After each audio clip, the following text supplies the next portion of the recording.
Hey, what's going on, everyone? It's Justin. This is going to be the fourth update to the Lotus Evora salvage restoration series. I have this dashboard that I have to take out. I've talked about it enough. It's really just time to take this thing out. And then also the headliner, I've tried removing already unsuccessfully. It was basically going to break in half if I tried pulling it out through the door. So I'm going to take the dash out, try to shimmy it out that way through this door, which is fully open, and then if not, I'm just going to cut the windshield out and pull it out that way. I have a cold knife on the way from Amazon. I've never cut a windshield out before, but it doesn't look too bad. So I'll be doing that, removing the headliner, again removing the dash. I want to inspect the front of the tub where the subframe attaches, just to inspect to make sure there's no damage, which I don't think there is, but I really just want to make sure that this is completely clean. That's the last piece to the interior anyway. And then also, I have to remove the front clamshell. I did see the damage underneath, but I really didn't get that great of a look because you have to remove the clam in order to really, survey the damage. But I also need to replace the subframe anyway. I've already determined that, and so the clam has to come off. So I'll be doing that with this update, and then just going through the carnage and seeing what we're going to be up against for the next couple of months or so. All right, so stay tuned and enjoy.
The dash is finally out. Not gonna lie, that was not fun. About an hour and a half, 2 hours total from start to finish.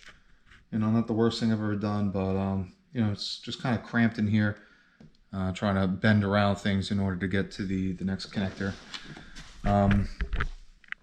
Hit a couple snags too with these Phillips heads, the plastic ones. So you kind of strip the plastic heads off of them. You have to pull them out with a pair of cutters.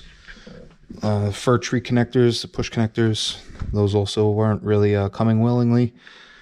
Other than that, just taking my time. And you can see this is why I did this, right? It's absolutely filthy back here. You got bugs. There's a nice old cockroach right there. A lot of glass I gotta suck up. I'm gonna go in every one of these little crevices, make sure it's completely cleared out. Finding acorns and all sorts of little food that I guess animals are dragging in here. And then there's a lot of rust, right? So there's like a grounding point right here. That would eventually be a problem. So I'm going to have to take all this apart, clean it up really well, and then test all the electronics, right? I do not want to put this dash back together and then have any issues with the electronics. So I'm going to go through and inventory everything. Actually just going to take the model numbers off of the equipment and see if it's actually stuff I want to reuse. So like there's an Alpine thing back here. Looks like it was for an obsolete receiver, right? So the one that was in there was it Kenwood, I think? Kenwood or Pioneer? Kenwood. And this is an Alpine adapter. So this was probably factory, and that could go as a result. There's XM in here and Sirius, neither of which I use. So I'm probably going to wind up taking a lot of this stuff out because there's a surprising amount of wiring back here that's related to the stereos. So yeah, so that's basically the summary. And then as far as the dash is concerned, dash is pretty much garbage. The cost it would take to rewrap that in an upholstery shop, $300-400. I could probably get the replacement unit from the dealership that I've been dealing with over in the UK for maybe $600-700. So for the price difference, I'd rather just buy new. It's not something you want to cheap out on, especially since I'm going to be staring at it every time I get in the car. So I'll just get a new dash. I got to get the airbag cover anyway, and new airbags. So as part of the salvage process, right, to get it rebuilt in the state of New York, I need to get new airbags. So new airbags will be installed in here. I'm sending out the ABS module, which I believe is down here. ABS module, so that the SRS errors could be reset from the accident that I got into. The seat belts are also going to be sent out to Safety Restore. So they happen to be running a Black Friday special. So I bought the seatbelt rebuilds for the dual stage. They have a gas cartridge in it, so it's a little bit extra. So get the seatbelts rebuilt. The webbing was good, so I don't actually have to get new webbing. SRS reset, new airbags, replacement dash, not new, just replacement. And then that should be it for the interior. So next steps are going to be cutting out the windshield once I get the cold knife, and moving the headliner out through that, sending the headliner with all the interior pieces that need to be reupholstered to my guy, and I'm going to just see what he quotes me, right? Definitely not doing this stuff myself. I'm not talented enough to make it look good. So, and it's a nice car. I want to keep it that way, so I'll just pay the pros for that. And then after the interior is all dealt with, I'll just be pulling the clamshell. It's kind of tough to see the bulkhead where the front subframe attaches. This is all riveted in place, so a lot of it's hidden. But you know what? I'll keep this all exposed until I get the front clamshell off, in case I have to get access to any hardware or anything that's pressing up against this. And the blower and anything that, like the heater core, if it's in here, if that's something that I could replace now, I'll replace it now, because, like I said, I definitely don't want to be doing this again. So anyway, that's the update for now. And then, yeah, just going to continue forward with the rest of the car. Okay. Anyway, until next time. Done with work for the day. Kids aren't home. Heated garage. It's time to take the Clam off.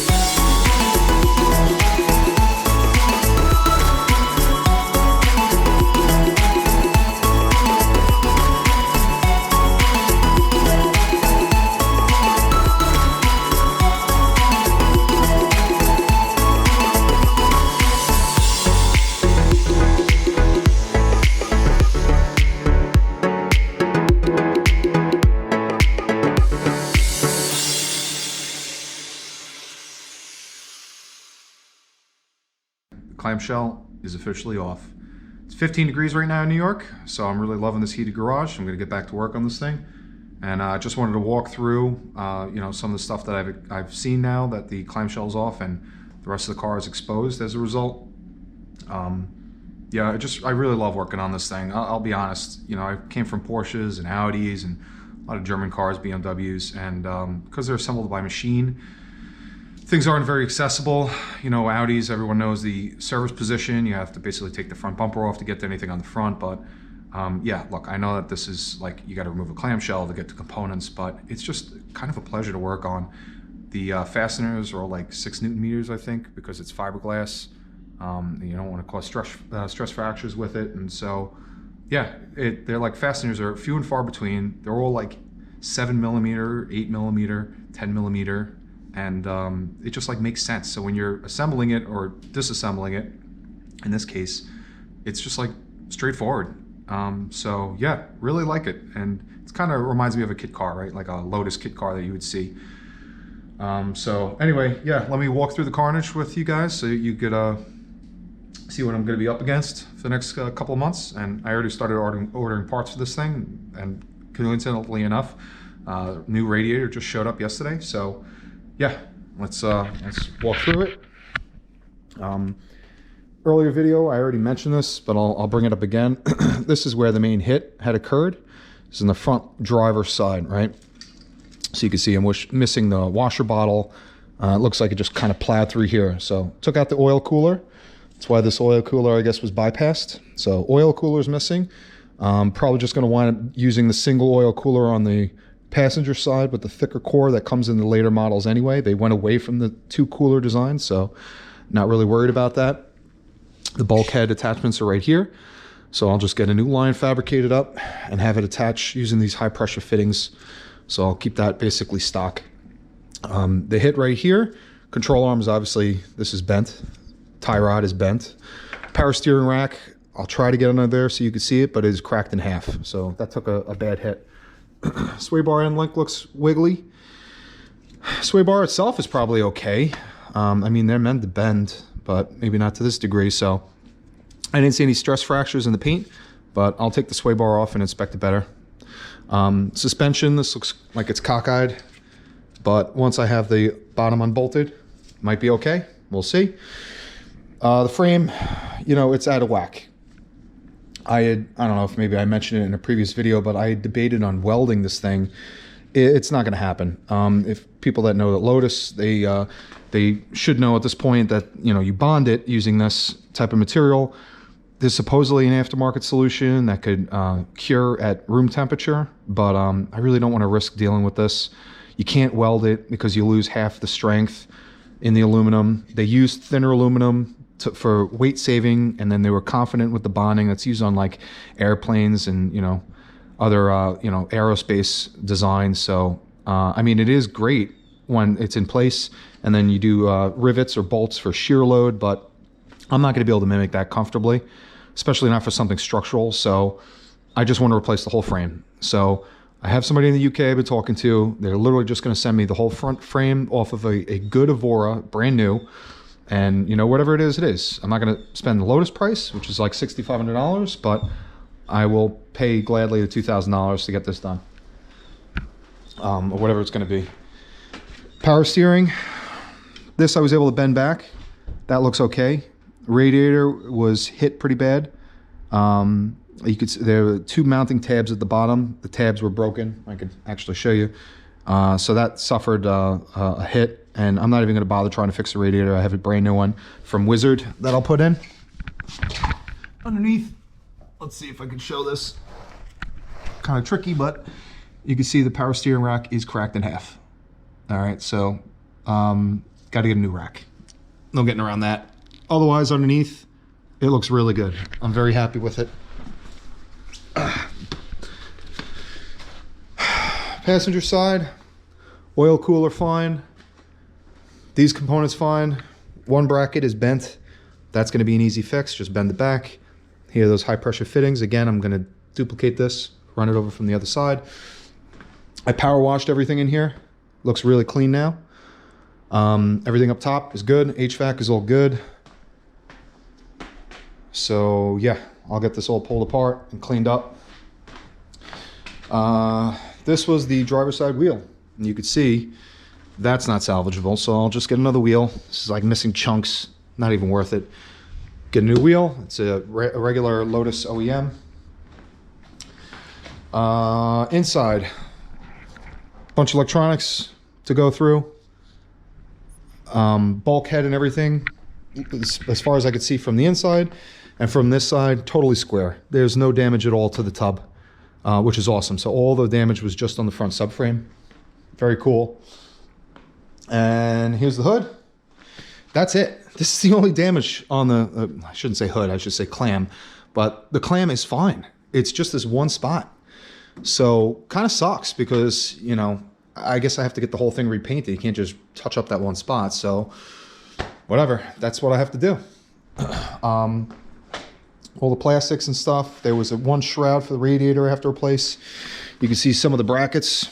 This is the passenger side.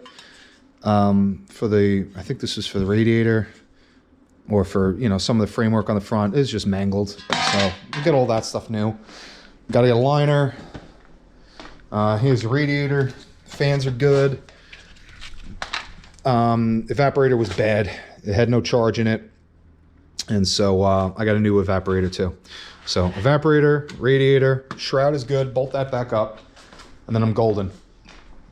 And then the windshield. I'm going to be cutting out the windshield today. So I'll do a time lapse on that so everyone can see it. I've literally never cut out a windshield before.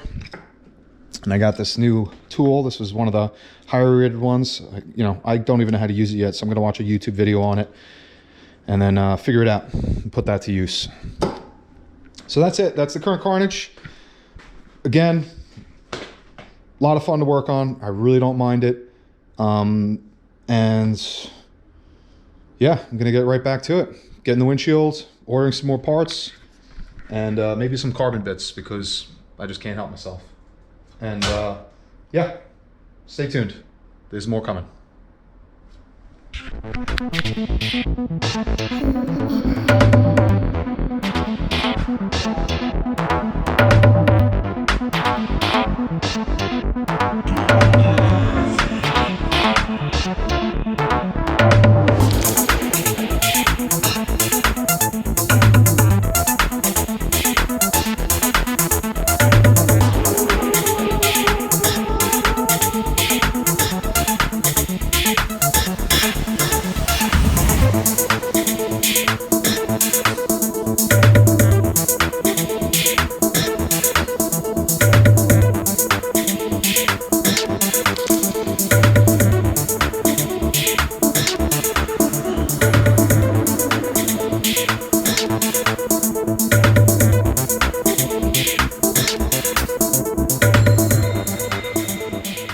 And there you have it. Windshield is out. All right, so as far as this tool is concerned, I'm really happy I bought this now. It's obviously specialized for a reason, and a couple pointers because I looked up some YouTube videos. I didn't find any real useful walkthroughs for it. It's definitely one of those things you have to pull, and there's a finesse to it. So a lot of respect for people that remove windshields now. And honestly, I don't know how the hell I would have done this if the clamshell was still on, because you could see I was kind of stepping in and around, and I don't know, man. Definitely would have been a difficult job. I'm happy I waited until the clamshell was off. But anyway, you just kind of stick it underneath the glass. You stay close to the glass itself, and you just pull. And I had to try a couple different angles to get it right, but when it started pulling, it went very smoothly. So, I mean, it is cold in here, and I'm sure that's contributing, but, and also the glass was broken. It wasn't one piece. That was definitely another factor. But overall, I got it done without much of a struggle, except for the top corner. Kind of nicked the top of the roof a little bit. It's barely noticeable, but I'm gonna be able to see it. But anyway, windshield is out, headliner's out. I feel a lot better about this now. Hopefully it saves me a couple bucks when it comes time for the windshield install, now that I did it myself. And so, yeah, it's great. There's a little nick I was talking about, and this is honestly mostly on the paint protection film. So you're gonna see probably just that little piece right there, nothing. Otherwise, this all looks like it's in great shape. New windshield is gonna be installed after the headliner.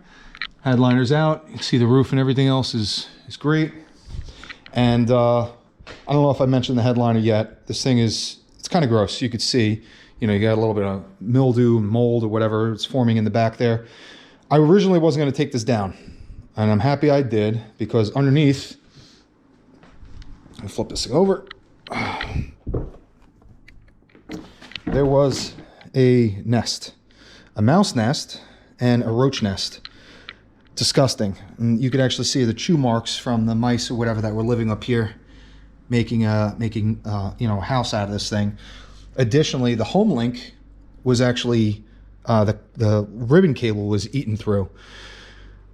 There's some remnants of the nest that they had made. So I'm gonna resolder the home link, or just get a new one, new ribbon cable. I don't know if they sell the ribbon cable separately, but I'll be doing that.